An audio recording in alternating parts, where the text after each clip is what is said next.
Traffic update po muna tayo. Ang inyo po nakikita sa inyong mga TV screens ay ang live traffic situation sa may bahagi ng Welcome Rotonda. Ang nasa kanan ang mga sasakyan na mula sa Quezon City patungo sa Manila area. At habang nasa kaliwa naman ng inyong mga telebisyon ay mga sasakyan na mula Maynila patungo sa Quezon City. Holiday ngayon, kaya naman ayan maluwag pa ang daloy ng traffic.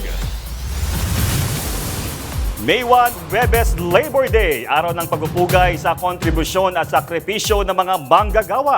Diretsahan tayo at walang paligoy-ligoy. Kasama nyo kami sa mga kwento ng bayan at lakas ng masa. Sa ngalan ni Jack Batallones, ako po si Jeffrey Hernaez. Sa kalsada, sa komento at sa pulso ng bayan, kaagapay nyo kami sa mga usaping hindi dapat palampasin. Live tayo sa Radyo 630, 92.3 FM Radio Manila at lahat ng FMR stations nationwide. Sa ngalan ni Nina Corpus, ako si Caroline Bonkin at ito ang Arangkada Balita. Sa pool sa CCTV, lolang na biktima ng snatcher na comatose matapos babagok sa semento. Vice President Sara Duterte, pinatatawag ng DOJ kaugnay sa reklamong sedition at pagbabanta na isinampa sa kanya ng NBI. Label ng West Philippine Sea sa Google Maps, lulubog, lilitaw. Ngayong araw ng mga manggagawa, Department of Labor and Employment inanunsyong susuriin ang kasalukuyang wage rate sa ilang rehiyon sa bansa. At Pinoy celebrities kumasa sa trending na Smile Challenge. Sa pool sa CCTV, ang kabi-kabilang pangahablot ng bag sa kalsada. Kabilang sa nabiktima ang senior citizen na nabagok at nakomatose. May report si Cherubim Ganaden.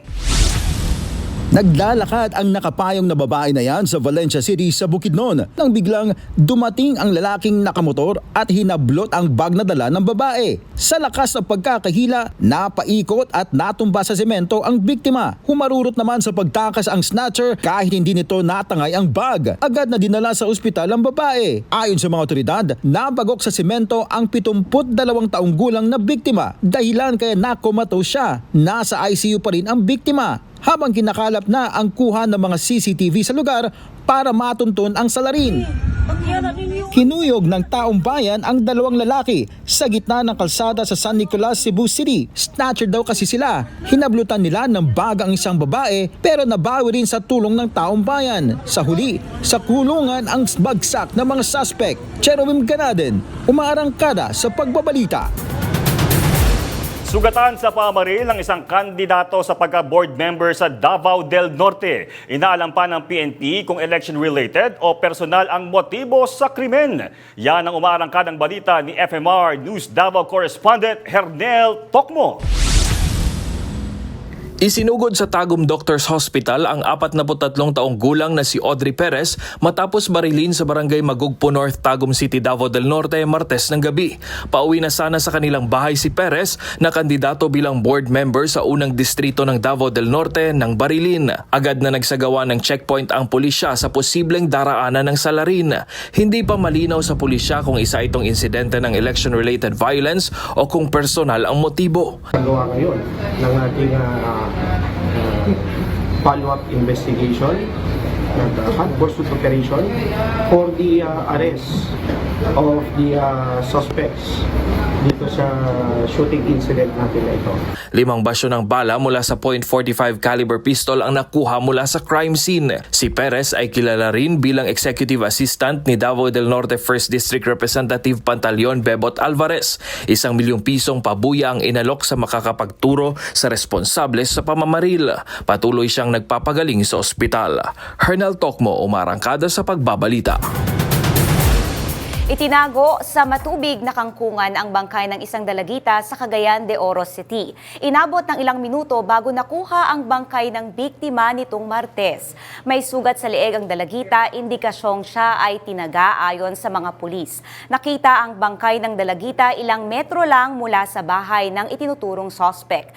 Kwento ng isang residente, nakita niyang nakikipagtalo ang biktima sa isang matandang lalaki bago nangyari ang krimen. Nakita rin sa bahay ng pinaghahanap pang sospek ang bag ng dalagita. Inaalam pa ang motibo sa krimen at kung ano ang ugnayan ng dalawa. Patayan 12 tao at sugatan ng 20 iba pa sa karambola ng mga sasakyan sa SCTEX kaninang tanghali. Ayon ito sa inisyal na investigasyon ng Tarlac Police. Batay sa report, 6 sa mga biktima ang menor de edad. Agad namang nagpadala ng ambulansya ang Red Cross para tumulong sa mga biktima. Ipapatawag ng Department of Justice si Vice President Sara Duterte kaugnay ng mga umano'y pagbabanta at inciting to sedition laban mismo sa Pangulo, unang ginang at Speaker ng Kamara. Narito ang ulat ni Kat Kahukom. Itinakda ng Department of Justice ang May 9 at 16 para sa preliminary investigation laban kay Vice President Sara Duterte. Ayon sa National Bureau of Investigation, ang reklamo ay nakaangkla sa isang live stream video kung saan umano'y sinabi ni VP Duterte na pinag-utos niya ang pagpatay kina Pangulong Ferdinand Marcos Jr., First Lady Liza Araneta Marcos at House Speaker Martin Romualdez. Ninyong lahat, Martin Romualdez, Lisa Marcos, Bongbong Marcos. Kasi may kinausap na ako na tao. Sinabi ko sa kanya, kapag pinatay ako, patayin mo si BBM, si Lisa Araneta, at si Martin Romualdez. No joke. No joke. Konklusyon ng NBI, grave threats at inciting to sedition ang mga pahayag, sapat na basehan para imbestigahan. Bunga nito, pinaigting ng PSG ang seguridad para sa mga binanggit na opisyal. Uminit muli ang issue matapos makontempt sa Kongreso ang Chief of Staff ni Duterte na si Attorney Zuleika Lopez dahil umano sa panggugulo sa pagdinig ukol sa confidential funds ng OVP. Samantala, itinanggi ng Vice Presidente ang mga paratang. Ayon sa kanya, kinuha sa konteksto ang kanyang sinabi at tinawag na pampulitikang hakbang ang reklamo ng NBI. Kat Kahukom, umaarangkada sa pagbabalita. Ikinabahala ng palasyo ang pagkakaaresto ng isang Chinese national na may dalang spying device malapit sa COMELEC headquarters sa Maynila. Ayon sa National Bureau of Investigation, ang sospek na si Tak Hoi Lau nasabat sa Intramuros habang may bitbit na International Mobile Subscriber Identity Catcher, isang uri ng gadget na ginagamit para makinig o mag-intercept ng phone signals. Sa isang press briefing, inamin ni Palace Press Officer Claire Castro na naalarma ang administrasyon sa insidente. It's an issue of national security, so we will just leave it at that. We will leave it at that, and we will just have an investigation, thorough investigation on that matter. It's quite alarming. The President has distrust on the intelligence agents that made the operation. So we will just have to wait for the final investigation on that matter.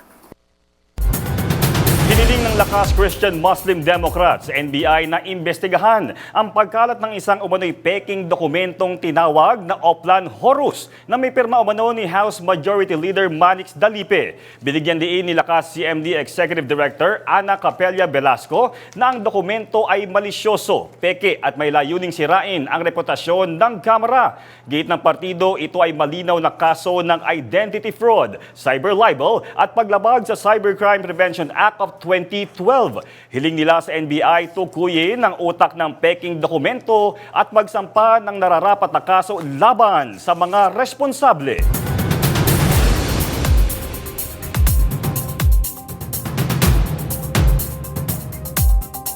Sinuspindi ng Land Transportation Franchising and Regulatory Board ang operasyon ng MOVIT matapos umanong luwabag sa panuntunan sa bilang ng kanilang mga aktibong riders.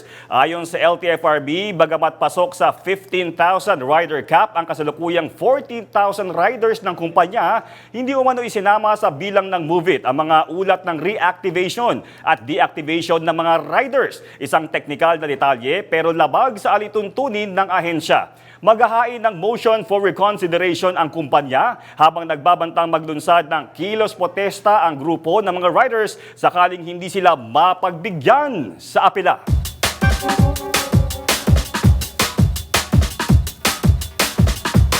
Kung ikaw ay umaasa sa motor taxi para makapag-move on na sa traffic, nako, bad news ito. Sinuspindi ng LTFRB ang MOVIT kung isa ka sa mga nakaasa rito araw-araw, ang tanong, apektado ka ba nito? Riding Public, pakinggan natin ang iyong masasabi.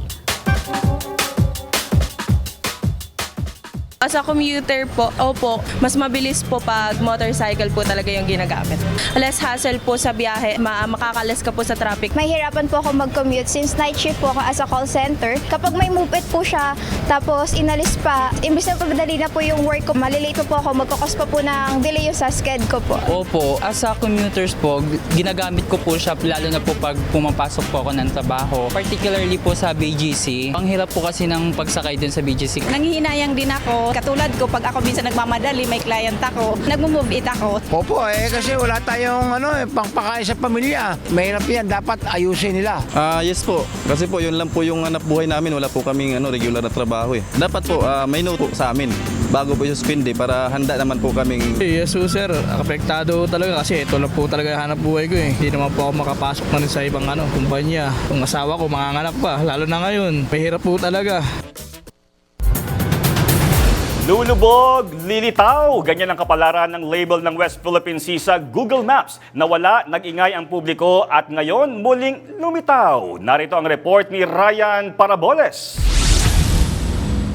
Kamakailan lang, ikinabigla ng publiko ang biglaang pagkawala ng label na West Philippine Sea sa Google Maps, isang digital na simbolo ng pagkilala sa exclusive economic zone ng Pilipinas. Ngunit ilang araw matapos ang pasasalamat, biglang nawala ang label. Bagamat makikita pa rin ang Scarborough Shoal at iba pang features sa mapa, nagtaka ang marami sa di pagbanggit ng opisyal na pangalan. Ngayong araw, muling lumitaw ang label na West Philippine Sea. Tila sagot sa panawagan ng publiko na ibalik ang tamang pagtukoy sa karagatang bahagi ng Pilipinas. Itinalaga ang pangalang ito noong 2012 sa ilalim ng Administrative Order No. 29 ni dating Pangulong Benigno Aquino III bilang formal na pagtutol sa tumitinding tensyon sa South China Sea. Sa ngayon, wala pa ring paliwanag ang Google kung bakit ito lulubog lilitaw. Ryan Paraboles, umaarangkada sa pagbabalita. Yan nga partner, no, yung West Philippine Sea, nagbunyi ang mga Pinoy. Nung nakita natin sa Google Maps, nandun na yung West Philippine Sea at hindi na South China Sea yung kabuuan iyon. Pero nawala. Kaya naman nag-react na naman tayo mga Pinoy. Tayo pa ba? That's right. Tsaka dapat talaga maging final na, di ba? Oo. Saka napakahalaga niyan, no? Sa atin dahil sa pinaglalaban iyang teritoryong iyan. Tingnan natin sa mga susunod na araw kung lulubog pa ba uli o lilitaw partner iyang Yes. West Philippine Sea. Tsaka 3 words lang yun, pero napakalaki ng impact kung meron o wala dun sa mapa, di ba? Correct ka dyan. Sa aming pagbabalik, US President Donald Trump may papirong hirit bago ang conclave na maghahalal sa bagong Santo Papa. Marami pang maiinit na balita sa pagbabalik ng Arangkada Balita.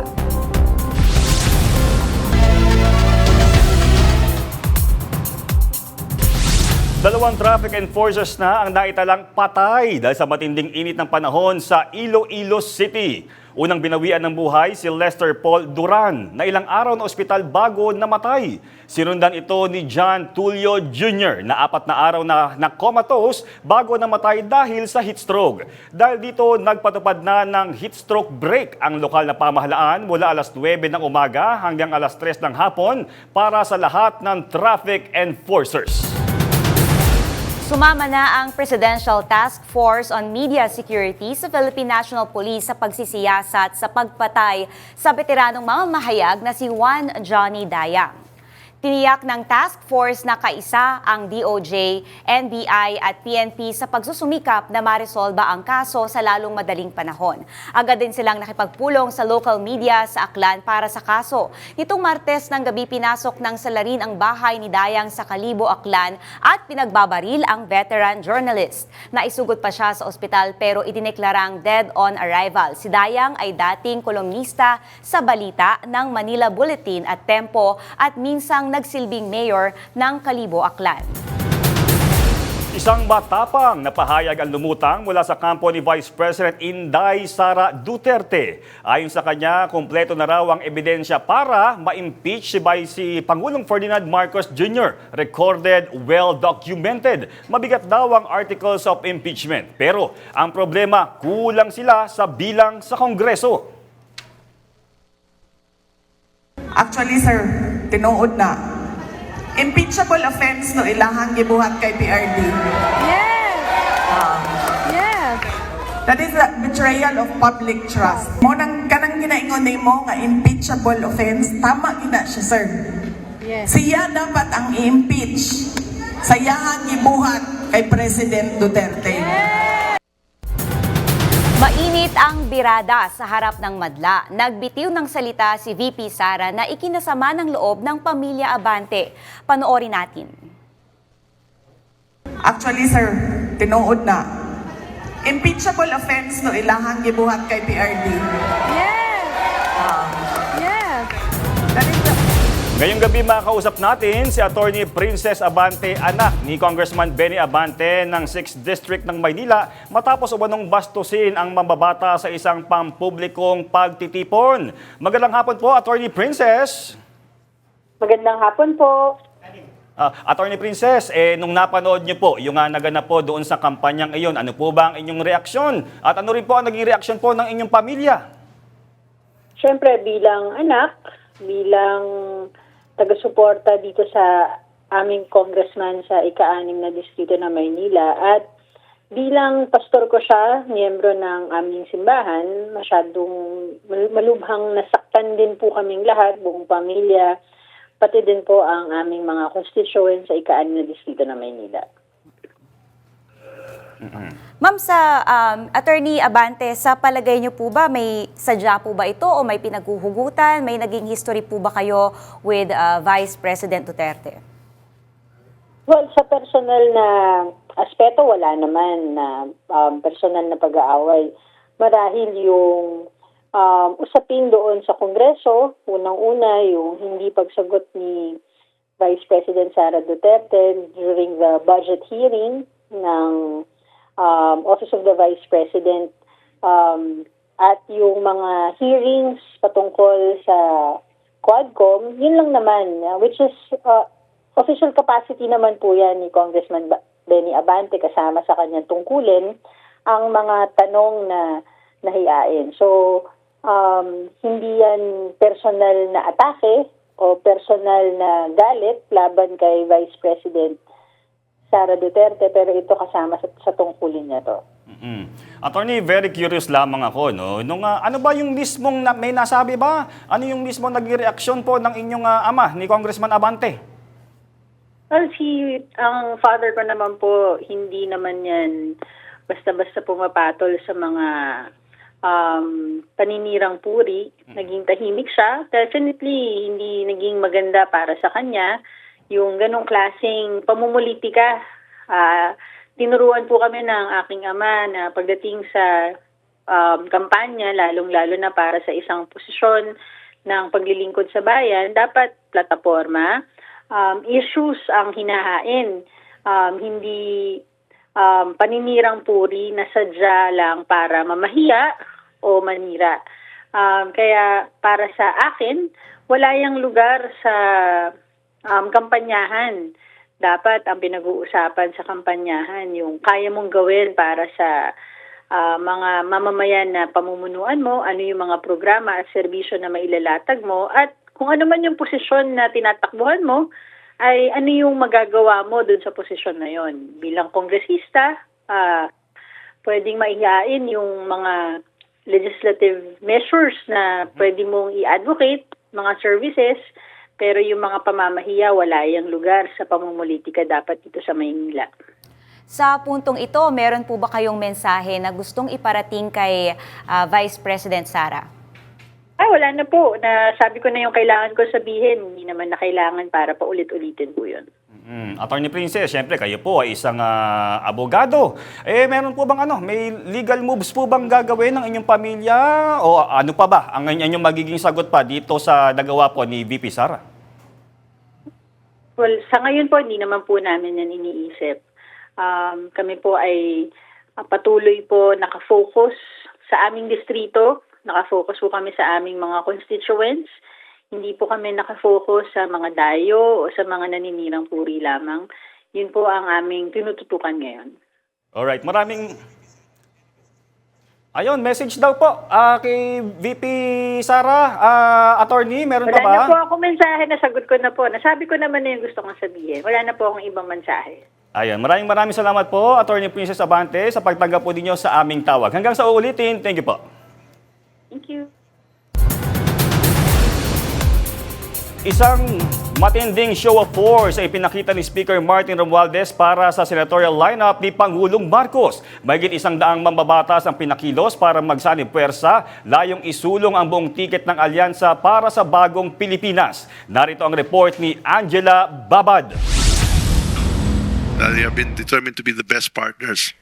Sa isang pulong sa Imelda Hall sa Malacanang, pinangunahan ni Speaker Ferdinand Martin Romualdez ang pagtitipon ng mahigit sa 100 kongresista mula sa Luzon, Visayas at Mindanao. Isang malinaw na pagkilos para palakasin ang kampanya ng alyansa slate ni Pangulong Bongbong Marcos. Giit ni Romualdez, dapat daw magkaisa ang mga political party heads, district reps at party list members para tiyaking panalo ang buong senatorial lineup ng alyansa.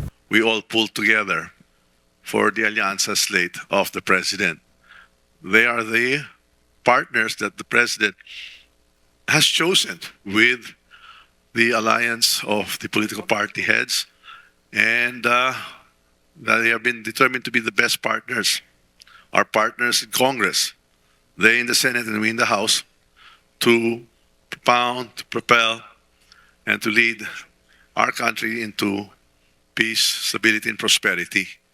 So I really want to ask you to dig deep and exert all efforts and to leave no stone unturned in this endeavor. Kabilang sa mga senatorial candidates ang mga veteranong leader tulad ni Benhura Abalos, Manny Pacquiao, Pia Cayetano, Tito Soto, Camille Villar at iba pa. Ayon sa Speaker, hindi lang sila mga sikat na pangalan kundi tunay na katuwang ng administrasyon sa reforma. Kasama sa pulong ang mga leader ng Lakas CMD, NPC, NUP, Nationalista Party at Party List Coalition Foundation Incorporated. Lahat nagpahayag ng buong suporta sa alyansa slate. Paalala ni Romualdez sa mga kapwa mambabatas, malaki ang papel ng Kongreso sa halalan at ang boses nila sa mga distrito ay importante para sa bawat pamilyang Pilipino. Angela Babad, umaarangkada sa pagbabalita.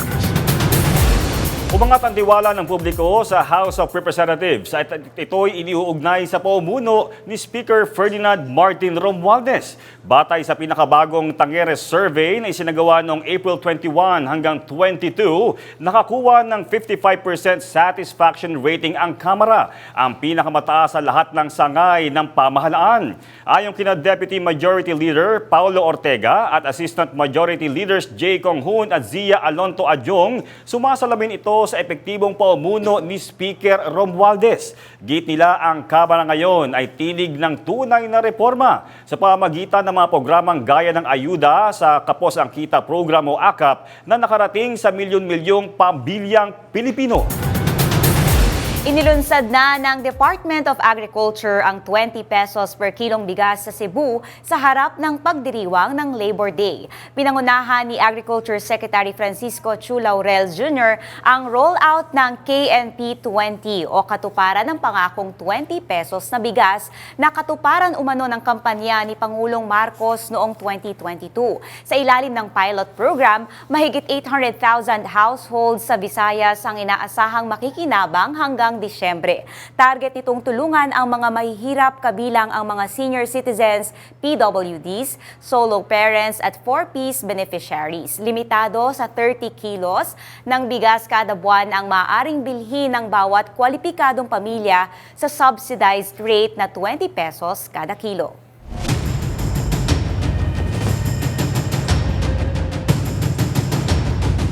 Kung ikaw ang tatanungin, anong suliranin ng manggagawa ang dapat tutukan ng mga kandidato? Yung matagal mo nang idinadaing pero hanggang ngayon tila walang nakikinig. Pakinggan sila at ikaw na botante.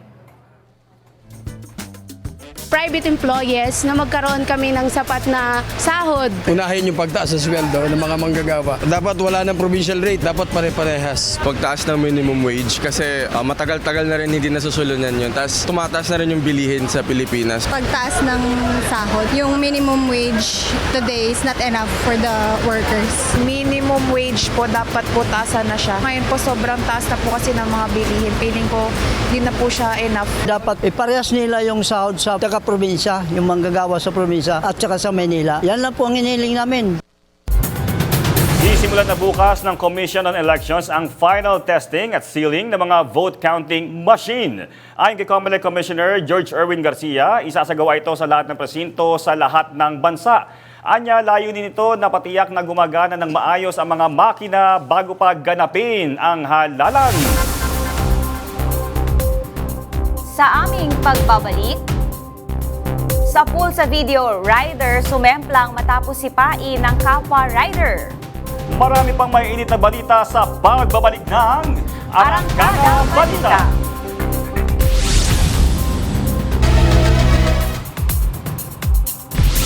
Umapela si Deputy Speaker David J.J. Suarez kay Vice President Sara Duterte na itigil na ang panliligaw sa publiko at harapin ang mga isyong lumalabas sa COA reports. Git ni Suarez, walang basehan ang mga paratang ng korupsyon laban sa House leadership. Ang dapat daw ipaliwanag ni VP Sara ay kung paanong umabot sa 125 million pesos ang confidential funds na naubos sa loob lang ng 11 araw. Dagdag pa ni Suarez, hindi ito politika. Ito'y usapin ng tamang paggamit ng pera ng bayan at kailangan ng malinaw na sagot mula sa Vice Presidente.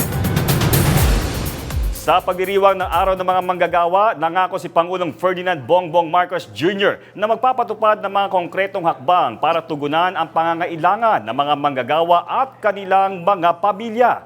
Binigyan diin ng Pangulo na dapat gawing oportunidad ang pagdiriwang na ito upang masiguro ang kaligtasan sa trabaho, karapatang makamit ang magandang kinabukasan at maayos na kabuhayan para sa bawat pamilya. Ayon kay Marcos, ang tunay na yaman ng bansa ay hindi nasusukat sa kita kundi sa dangal ng bawat Pilipinong nagsusumikap. Dagdag pa niya, kailangang sumasalamin sa ganitong prinsipyo ang mga patakaran at programang isinusulong ng gobyerno para sa manggagawang Pilipino.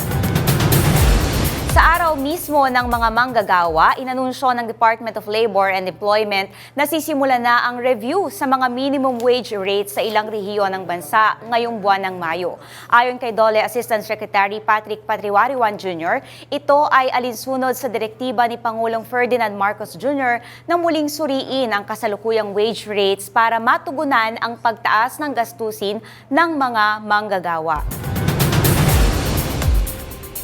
Sa tuwing Labor Day, laging usapan ang mga karapatan, ginikita at kinabukasan ng manggagawang Pilipino. Pero sa gitna ng inflation, job mismatch at mababang sahod, may nakikinig ba talaga? Kasama natin ngayon si Mr. Ronald Llamas, dating Presidential Advisor on Political Affairs, para balikan ang diwa ng araw ng paggawa. Ay, magandang hapon po, Sir Ronald. Magandang hapon, Jeff, Caroline. No?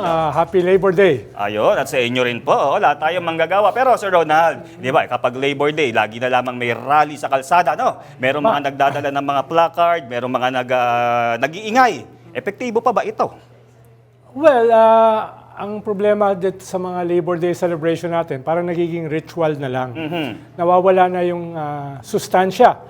Usually kasi in the past ay hindi lamang pagpapahalaga sa mga manggagawa ang dinaraos dito sa International Labor Day. Hindi lang sa Pilipinas o sa buong mundo. Kung hindi ay ina-assert yung kanilang karapatan at dinadagdagan yung kanilang benepisyo. Pero parang this Labor Day, wala akong masyadong nakitang binigay na mga benepisyo or kahit mga promisa. Maliban dun sa libreng bayad sa MRT tsaka sa LRT ng 4 na araw. Na maganda naman dahil 1.2 million yata yung nagtamasa nitong libreng pamasahe na ito. Mas malaki kaysa doon sa mga dati. Pero medyo concerned ako dahil kahapon, nung pinapakinggan ko yung Senate hearing on education, na sinasabi ni Senator Win Gatchalian na almost 19 million high school graduates natin ay bagsak sa functional literacy ayon sa ating Philippine Statistics Authority. At delikado yan dahil yung number one dollar earner ng ating bansa ay remittances galing sa ating mga OFW, mga manggagawa natin. Na yan yung nagpapatayo ng ating ekonomiya for the past 3 decades. Isang basihan yan ay medyo mataas yung ating antas ng edukasyon. Pero parang nitong mga nakaraang dekada at mga taon, pabagsak na yan. Ayon sa World Bank report ay 91% ang ating learning poverty. Isa sa pinakamataas sa buong mundo. At ayon sa PISA report, ito yung nag-aaral ng mga level ng edukasyon ng mga estudyante around the world, isa tayo sa bagsak dito sa level ng comprehension and basic literacy, pagbasa at pagsulat at pag-compute. At lalo na kahapon, dun sa ating Senate hearing, ay na-affirm ito. Kaya baka nanganganib yung ating comparative advantage within the next decade or so dahil hindi na magiging competitive yung ating mga manggagawa dito sa buong mundo at tatamaan yung ating economic development na nanganganib na nga ngayon. Kaya tingin ko yung kasama sa pagpapahalaga sa mga manggagawa ay tulungan naman sila na tumaas yung antas ng kanilang kabuhayan at dahil tataantas yung kanilang kabuhayan, yung kanilang mga anak ay medyo magkakaroon ng sapat na nutrisyon para pagpasok ng paaralan, yung ituturo ay papasok sa kanilang mga isip. Dahil hindi lang ito usapin ng curriculum Usapin ito ng nutrition. Papasok yung mga bata, gutom, siyempre walang matututunan yon. No? At ugnay-ugnay na ito. Edukasyon, sahod, at yung ating economic development. Kaya nag-worry ako nung pinapanood ko kanina na parang wala masyadong binibigay sa mga manggagawa natin ngayong Labor Day. At lalong-lalo na dun sa Senate hearing kahapon on education. So, tinatahi-tahi ko lang yung panganib kung ganito magpapatuloy yung ating pagtrato sa ating mga manggagawa. Oh, that's right po. Kasi connected kasi yung education sa global competitiveness natin. And of course, syempre, ito yung mga magiging future leaders natin sa private and public sectors. Yes, at yung ating education ay related dun sa merong bang increases sa sahod ang ating mga manggagawa dahil ang stunting o yung kakulangan sa development ng utang ay dahil sa gutom. At yung gutom ay dahil sa kakulangan sa sahod. So magkakaugnay yan Kaya yun yung aking concern. Pero sa Ronald, ang sinasabi kasi, siyempre ang gusto ng mga manggagawa, di ba, mas mataas na sahod, aumento sa sahod, hindi naman daw kakaya sa ngayon. So ano na lang yung pwedeng ibigay sa kanila? Pang-balanse ba? Well, una ay na-approve na more than a year ago sa Senate yung 150 peso wage increase. Sa House ay na-approve na on second reading yung 200 peso wage increase. Pagsasama na lang yan, ano yung compromise. Pero maliit lang yan That is yung huli nating minimum wage increase was 1989. Imagine mo yung nangyari inflation since then. Lagi nila sinasabi, inflationary daw yung pagtaas ng yan. Pero wala nangyari. 2 Jollibee meal lang yata yan No? Hindi naman yan ganun kataas. At ikalawa, may mga exemption dyan Yung mga nanganganib ng mga small to medium scale companies, exempted yan. Pero kailangan mo lang bigyan ng halaga yung mga manggagawa. Lalo na sa lahat ng survey ngayon, dalawa yung pangunahing concern ng botante. Inflation, lalo na sa pagkain, at sahod. Kaya pagdating ng eleksyon, yan yung magiging basihan ng mga botante kung sino iboboto nila. Kaya inuulit ko, dikit-dikit yung mga aspeto na yan. No? Pero tingin ko ay hindi maganda na lahat na lang isisisi mo sa manggagawa pag humingi ng konting taas ng sahod. Lalo na yung huli nilang hiningi was 1989. Baka mga sanggol pa kayo yun. O, pinanganak na ba kayo nun? Baka wala ko lang. Ayun. Oo. Yeah. Okay po. Sir Ronald, so pag, syempre, election, isa sa biggest issue is yung sa jobs, security, and then yung sa minimum wage, sa increase. Ano po yung dapat tingnan ng mga, sa tingin nyo, tingnan ng mga botante natin when it comes to pagsuri dun sa mga gustong i-promise ng mga kandidato nila when it comes to jobs and yung sa sahod nila? Well, dahil election, maraming ayuda. At ngayon, yung ayuda, hindi lang pera. Meron ding bigas. At meron din tayo ngayon 20 peso per kilo na bigas, biglaan. No? So, dapat kasi hindi lang yung momentary na bigay. Dapat sana medyo sustainable. At dito natin makikita yung usapin ng wages. Na sana man lang, hindi lang yung isang bagsak, yung tuloy-tuloy. No? Ikalawa ay serbisyo ng gobyerno. Sana ma-improve yung education. Kaya nga, sabi ni Secretary Angara, teka, kailangan namin ayusin, i-overhaul yung ating education system. Kung hindi na tayo magiging competitive. At kung hindi tayo competitive, babagsak yung ating ekonomiya dahil ang biggest dollar earner natin ay labor. No? Labor. Pero pag Labor Day, parang kulang yung pagpapahalaga. No? So, dapat ito ay mas systemic. Rather than parang pag election lang ay magbibigay ka ng kaunting pabuya, dapat tuloy-tuloy. Dahil pag tumataas ang sahod ng manggagawa, yung kanyang consumption, yung kanyang pangbili ay tumataas din at merong bibili ng produkto ng ating mga pabrika. So, may isang cycle siya na nakakatulong. Huwag mo lang siyang tignan na, uy, baka tumaas ang presyo ng bilihin. Tignan mo na ito ay magdudulot ng economic activity dahil may bibili ng produkto. Dahil nga may pambili. Kung walang pambili, edi magtitipid, edi babagsak yung ating ekonomiya. At ito na nga, ngayon, eleksyon. Siyempre, pipili tayo ng mga bagong leader. Mapagkakataon na ng mga manggagawa. Ano yung alas na meron ng mga manggagawa natin ngayon? Dahil sila tayo ang pipili ng mga bagong leader. Sana naman, pagising natin sa umaga, pag mag-aagahan tayo kasama ng ating mga anak, ng ating mga apo, ay isipin naman natin na para sa kinabukasan ng ating mga anak at mga apo, baka hindi naman sapat na ang iboboto natin yung magaling sumayaw, yung magaling kumanta, no? At yung magaling magsuklay ng bigote. No? Sana naman lang ay tingnan natin yung plataforma. Tingnan natin yung prinsipyo, tingnan natin yung vision. Kaya sa eleksyon na ito at sa mga susunod pang eleksyon.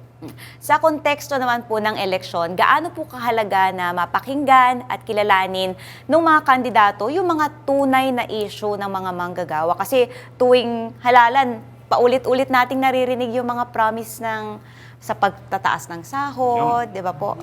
Well, chicken and egg yan . Dapat ipakita ng mga botante na hindi lang sila basta-basta makukuha dito sa mga usual na gimmick ng mga kandidato.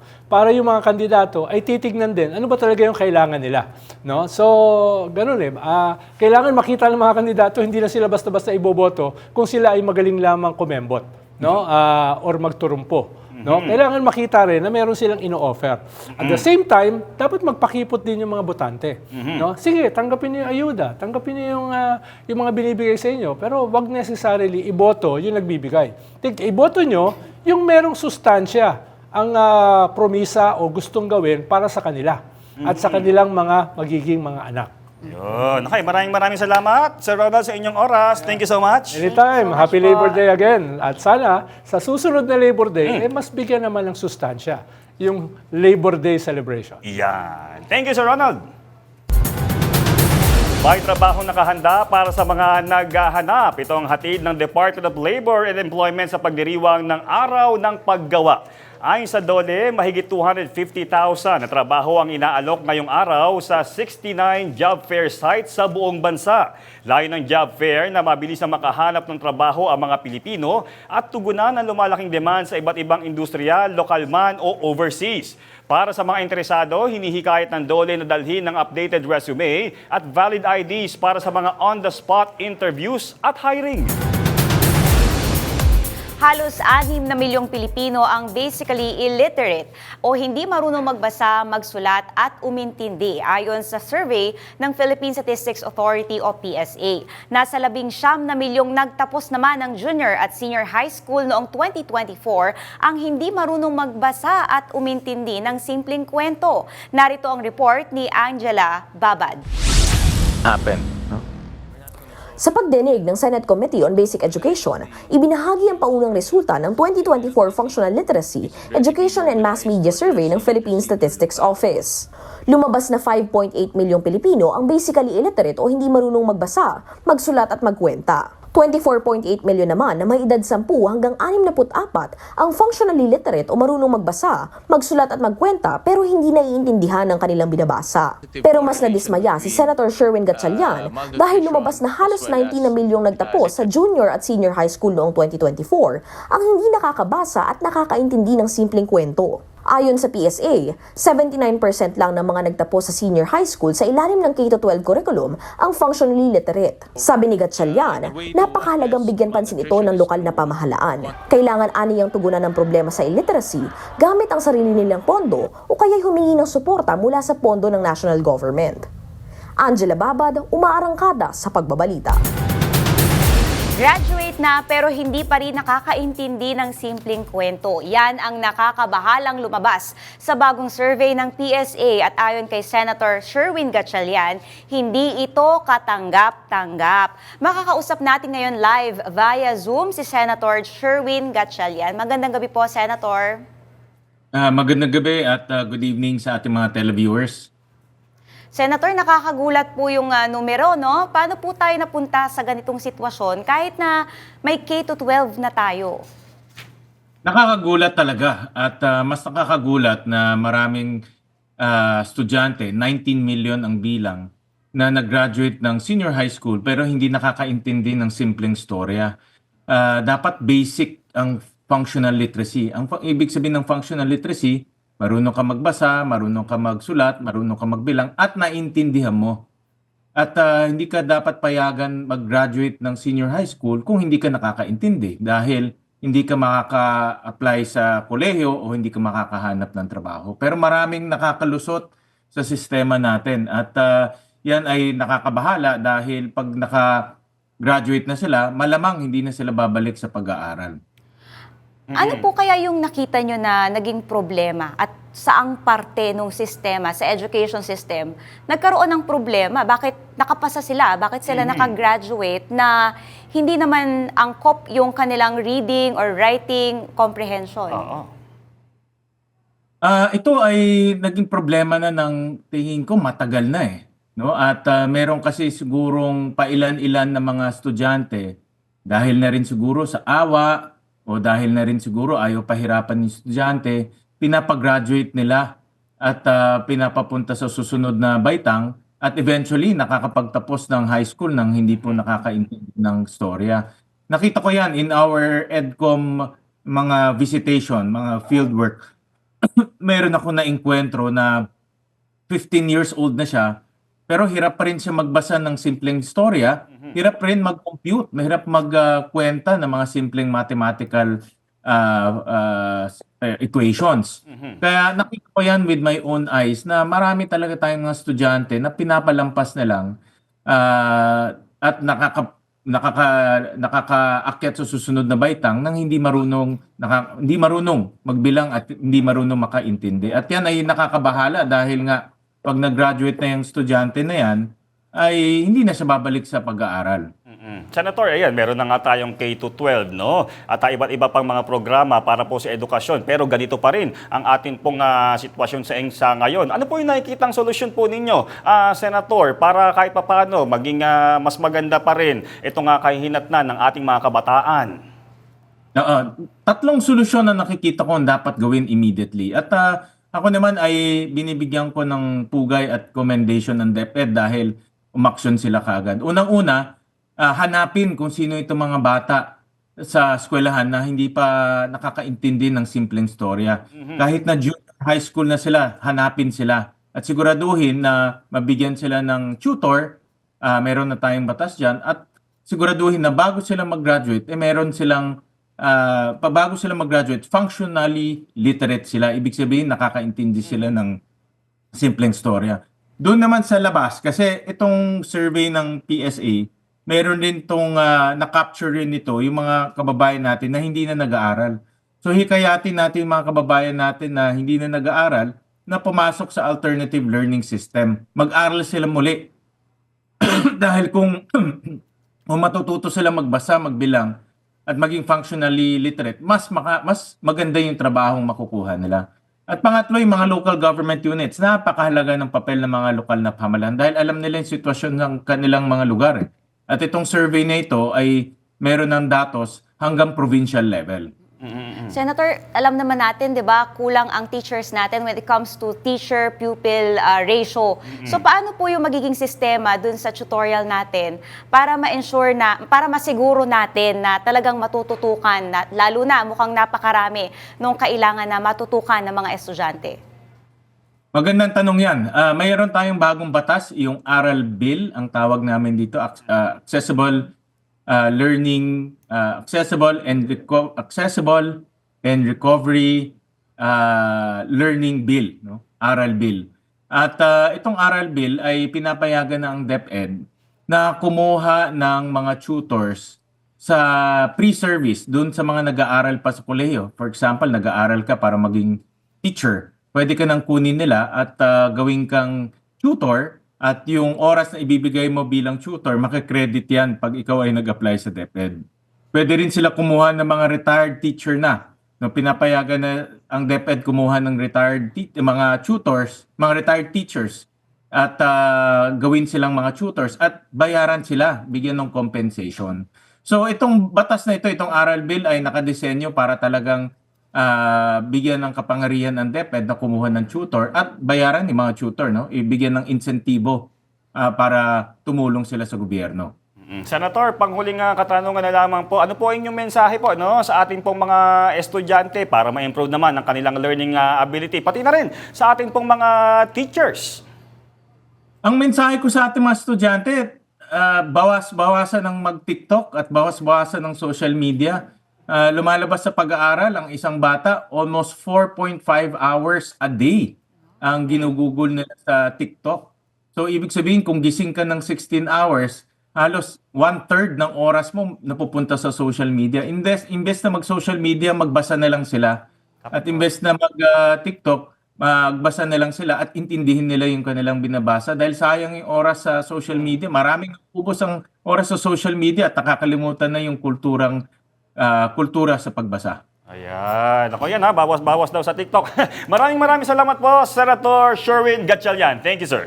Maraming salamat po. Thank you. Mas pinalalim pa ng Pilipinas at Japan ang kanilang maritime cooperation at diplomatic relations sa gitna ng pagbisita ni Japanese Prime Minister Ishiba Shigeru sa bansa.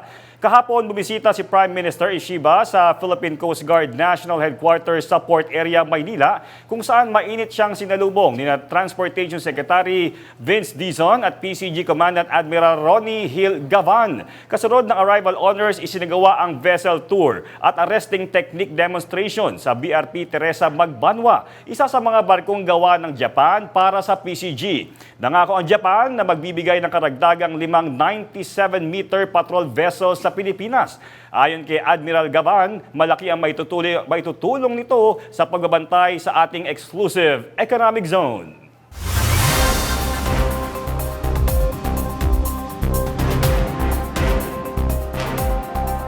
Gusto raw maging susunod na Santo Papa ni US President Donald Trump. Yan ang pabirong sagot ni Trump sa White House reporters nang hingin ang kanyang opinyon sa posibleng susunod na lider ng simbahang Katolika. Bawi naman ni Trump, wala siyang preference sa papal conclave, pero number 1 choice daw niya ay ang kardinal na taga New York. Walang pinangalanan si Trump pero lumutang ang pangalan ni Cardinal Timothy Dolan na Archbishop ng Estado. Nakatakda ang conclave o pagpili ng susunod na Santo Papa sa May 7. I'd like to be Pope. That would be my number 1 choice. Sugatan ng isang rider sa Thailand matapos masangkot sa road rage. Sa kuha ng dashcam, kitang binuntutan sa sindipa ng nakabackpack na rider ang isa pang rider. Agad sumemplang sa kalsada ang sinipang motorista. Sa lakas niya, natanggal pa ang kanyang helmet. Yan semplang At nagpagulong-gulong siya sa bangketa. Dire-diretso naman ang andar ng sospek. Nagtamo ng maraming sugat ang biktima na nagpapagaling pa sa ospital. Nag-viral ang video kaya kusang sumuko ang motorista sa mga pulis.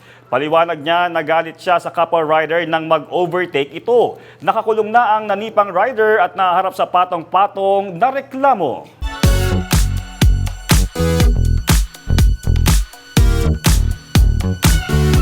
In behalf of Kylene Alcantara, naglabas na ng pahayag ang Sparkle GMA Artist Center kaugnay ng kontrobersyal na breakup ng aktres at ng basketballistang si Kobe Paras. Ayon sa statement, mas pinili ni Kylene na manahimik sa issue at panatilihin ang respeto sa mga taong naging bahagi ng kanyang buhay. Pakiusap din ng aktres, itigil na ang issue at mag-move on na ang lahat. Bago ito, naglabas ng isang video statement ang ina ni Kobe na si Jackie Foster tungkol sa mga nangyari raw sa relasyon ng dalawa. Sa nasabi ring video, iginiit ni Jackie na walang cheating involved sa part ni Kobe. Parehong nakatanggap ng batikos ang magkabilang kampo kaugnay ng breakup. Sa aming pagbabalik, Pinoy celebrities kumasa sa trending na Kim Son Ho Smile Challenge. Marami pang may init na balita sa pagbabalik ng Arangkada Balita.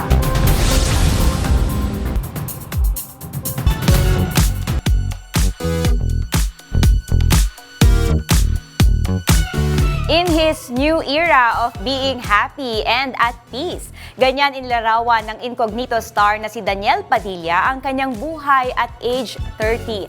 Sinabi yan ng aktor sa panayam sa kanya ng Esquire Philippines. Sabi pa ni Daniel, wala siyang na-miss out na masayang bahagi ng kanyang childhood kahit pa 16 years na rin siyang nasa showbiz. Refreshing para kay Daniel ang malalim na karakter niya sa aksyon-seryeng Incognito dahil para sa kanya, mas malapit ito sa kanyang personalidad sa totoong buhay. Bukod sa acting, ine-enjoy din ni Daniel ang pagiging entrepreneur. And now that he is 30, kinoconsider na rin daw niya ang pagdating ng panahong ito to eventually settle into a quiet life. Kung pagandahan din lang ng ngiti ang labanan, kayang-kaya nating mga Pinoy yan. At ang patunay niyan, ang trending videos ng ilang Pinoy celebrities na kumasa sa viral na Kim Son Ho Smile Challenge. May showbiz balita si FM Radio Manila DJ Mama Mia. Hawak sa dibdib, pikit, then smile na may halong kindat. Ano ba? Kim Son Ho naman eh. Ang nakakakilig na acting niyang iyan sa K-drama na When Life Gives You Tangerines, trending. Ito na nga ang mga kumasa sa smile trend na yan. Kung kilig smile din lang, laban na laban dyan si Papa P. 6.3 million lang naman ang engagements ng video ng yan. Laban din naman sa palaliman ng dimples na si Dabarkads Jose Manalo. Ay, parang hindi naman nalalayo Daling-dali rin ni GAT member Ethan ang pakilig na smile trend na yan. At ang ultimate cutie sa smile challenge na ito, times 8 ang level with Beanie. Bukod sa kilig, matinding good vibes din ang hatid ng bawat ngiti. Kaya mga kaarangkada, hawak sa dibdib, pikit, then smile na may halong kindat. Ako si DJ Mama Mia ng FM Radio Manila, umaarangkada sa pagbabalita. Ay! Lalaban ka dyan. Well, sabi ni Mama Mia, hawak sa dibdib. Gayong partner. Babagsak ang konti tapos ngiti. Ganun daw yun. Kim Son Ho Challenge. May trending na trending yan, ha? At kitang-kita natin sa TikTok at sa iba pang mga social media. Hawak sa dibdib. Ngiti. Aabangan ko yung sa'yo mamaya. At yan ang mga balitang umaarangkada ngayong araw. Sa ngalan ni Linya Corpus, ako si Caroline Bonkin.